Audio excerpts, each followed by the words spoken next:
नमस्कार, स्वाद सेहत और बागवानी में आपका स्वागत है। आज हम बनाने जा रहे हैं मेथी का ऐसा एक चूर्ण जो डायबिटीज़ पेशेंट के लिए बहुत ही लाभकारी है और इसे ज़रूर लेना चाहिए। मेथी दाना में भरपूर मात्रा में अमीनो एसिड पाया जाता है जो ब्लड में ग्लूकोज को कम करता है।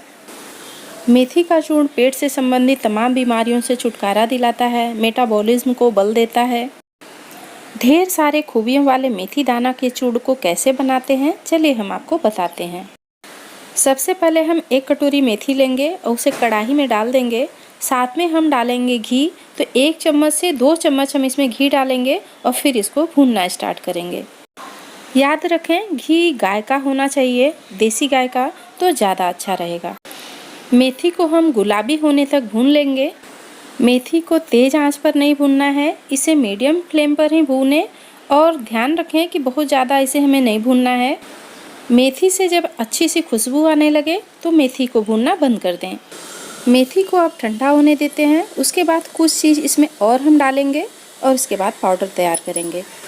तो फाइनली मेथी ठंडा हो चुका है। अब इसको हम मिक्सर जार में डाल के ग्राइंड कर लेंगे।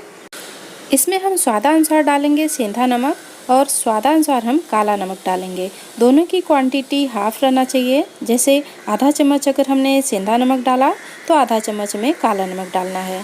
आप चाहें तो सिर्फ सेंधा नमक ही डाल सकते हैं। फाइनली एक बार इसे हम और ग्राइंड कर लेते हैं। एक बार और ग्राइंड करने से ये अच्छे से नमक मिक्स हो जाएगा और पाउडर फाइनली तैयार हो गया। अभी तक आपने पाउडर बनाना जाना, अब जाने इसकी सेवन की विधि। तो 1 चम्मच आप सुबह खाली पेट से लें और आधे घंटे तक कुछ ना खाएं। आपको ये चूर्ण सुबह शाम गर्म पानी के साथ लेना है और खाली पेट लेना है। इसके साथ साथ हम आपको कुछ टिप्स देते हैं कि आप जब इसको बनाएं तो ज़्यादा क्वांटिटी में ना बनाएं, 15 से 20 दिन का ही बनाएं या तो 1 महीने का, और इसे एयर कंटेनर में भर के रख दें। उम्मीद है कि आपको वीडियो पसंद आई होगी। अगले वीडियो में फिर मुलाकात होगी। तब तक देखते रहें स्वाद, सेहत और बागवानी।